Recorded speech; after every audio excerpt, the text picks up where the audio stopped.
Hello ಸ್ನೇಹಿತರೆ, ಇಂದು ನಾವು ಈ ವಿಡಿಯೋವಿನಲ್ಲಿ ನಾಮಪದದ ವಿಧಗಳು ಮತ್ತು ಅವುಗಳ ಉದಾಹರಣೆಗಳನ್ನು ನೋಡೋಣ. ಬನ್ನಿ ನೋಡೋಣ. ವಸ್ತುವಾಚಕ, ಅದರಲ್ಲಿ ರೂಢನಾಮ. ಉದಾಹರಣೆ: ಶಾಲೆ, ನದಿ, ಹುಡುಗ, ಪರ್ವತ, ದೇಶ, ಹಣ್ಣು, ಮನುಷ್ಯ, ಊರು, ಮರ, ಪ್ರಾಣಿ. ವಸ್ತುವಾಚಕದಲ್ಲಿ ರೂಢನಾಮಕ್ಕೆ ಉದಾಹರಣೆ. ಈಗ ವಸ್ತುವಾಚಕ ಅಂಕಿತ ನಾಮಕ್ಕೆ ಉದಾಹರಣೆ: ರಾಮ, ಸಂಜೀವಿನಿ, ಕಾವೇರಿ, ಹಿಮಾಲಯ, ಭಾರತ, ಬೆಂಗಳೂರು, ಧರ್ಮರಾಯ, ಬೇವು, ಕರ್ನಾಟಕ, ಸಾವಿತ್ರಿ. ವಸ್ತುವಾಚಕದಲ್ಲಿ ಅನ್ವರ್ಥನಾಮಕ್ಕೆ ಉದಾಹರಣೆ: ವಿದ್ವಾಂಸ, ರೋಗಿ, ಪೂಜಾರಿ, ಕುರುಡ, ವ್ಯಾಪಾರಿ, ವಿಜ್ಞಾನಿ, ಕಿವುಡ, ಸೈನಿಕ, ವೀರ, ವಿದ್ಯಾರ್ಥಿ. ಈಗ ಗುಣವಾಚಕಕ್ಕೆ ಉದಾಹರಣೆ: ದೊಡ್ಡ, ಕಿರಿದು, ಒಳ್ಳೆಯ, ಬಿಳಿದು, ಹೊಸದು, ಪಿರಿದು, ಸಣ್ಣ, ಕೆಟ್ಟ, ಹಳೆಯ, ಕರಿದು.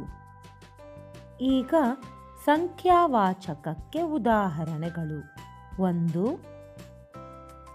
10 ಅಂಕೆಗಳೆಲ್ಲ ಸಂಖ್ಯಾವಾಚಕ. 3, 1000, 5, ಲಕ್ಷ, 200, 2, 100, 8. ಸಂಖ್ಯೆಯ ವಾಚಕಕ್ಕೆ ಉದಾಹರಣೆಗಳು: 3, 5, 4, 2, 1ನೆಯ, 12ನೆಯ, 80ನೆಯ, 6ನೆಯ, 100ನೆಯ, 8ನೆಯ. ನಂತರ ಭಾವನಾಮಕ್ಕೆ ಉದಾಹರಣೆಗಳು: ಬಿಳುಪು, ಕಪ್ಪು, ಹಿರಿಮೆ, ಪೆರ್ಮೆ, ಚೆಲುವು, ನೋಟ, ನಗು, ಓದಿಕೆ, ಆಟ, ಮಾಟ. ನಂತರ ಪರಿಮಾಣವಾಚಕಕ್ಕೆ ಉದಾಹರಣೆಗಳು: ಅಷ್ಟು, ಇಷ್ಟು, ಎಷ್ಟು, ಹಲವು, ಕೆಲವು, ಅನಿತು, ಇನಿತು, ಎನಿತು, ಫಲವು, ಸ್ವಲ್ಪ.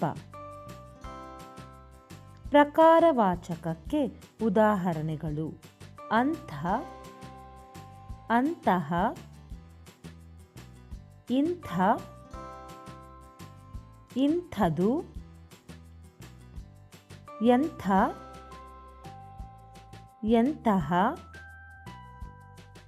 ಅಂತಹುದು, ಇಂತಹುದು, ಅಂಥವನು, ಇಂಥವಳು. ದಿಗ್ವಾಚಕಕ್ಕೆ ಉದಾಹರಣೆಗಳು: ಉತ್ತರ, ದಕ್ಷಿಣ, ಪೂರ್ವ, ಪಶ್ಚಿಮ, ಆಚೆ, ಈಚೆ. ಪಡುವಲು ಅಥವಾ ಪಡುವಣ, ಬಡಗಲು ಅಥವಾ ಬಡಗಣ. ತೆಂಕಣ, ತೆಂಕಲು, ಮೂಡಣ, ಮೂಡಲು. ನೈಋತ್ಯ, ವಾಯುವ್ಯ. ಸರ್ವನಾಮದಲ್ಲಿ ಪುರುಷಾರ್ಥಕ ಸರ್ವನಾಮಕ್ಕೆ ಉದಾಹರಣೆ: ನಾನು, ನೀನು, ಅವನು, ಅವಳು, ನಾವು, ನೀವು, ಅವರು,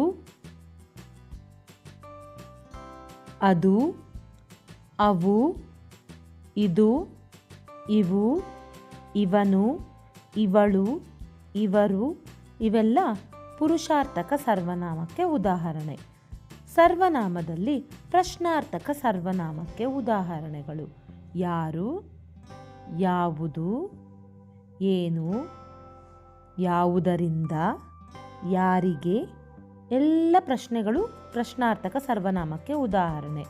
ಎಲ್ಲಿ, ಯಾವು, ಎಂಥರದು, ಏತರದು, ಆವುದು, ಏನು, ಏನ್, ಏಕೆ. ಹಲವಾರಿದೆ ಇನ್ನು. ಸರ್ವನಾಮ ಆತ್ಮಾರ್ಥಕ ಸರ್ವನಾಮಕ್ಕೆ ಉದಾಹರಣೆಗಳು: ತಾನು, ತಾವು, ತಮ್ಮಿಂದ, ತನ್ನಿಂದ, ತಮಗಾಗಿ, ತನಗಾಗಿ, ತಮ್ಮಲ್ಲಿ, ತನ್ನಲ್ಲಿ, ತನ್ನ, ತಮ್ಮ, ತಮಗೆ, ತನಗೆ, ತಮ್ಮದೇ, ತನ್ನದೇ, ತನ್ನನ್ನು, ತಮ್ಮನ್ನು. ಹೀಗೆ ನಾಮಪದ ಉದಾಹರಣೆಗಳ ವಿಧಗಳು ಮತ್ತು ಉದಾಹರಣೆಗಳನ್ನು ನೋಡಿದ್ವಿ. ಧನ್ಯವಾದಗಳು.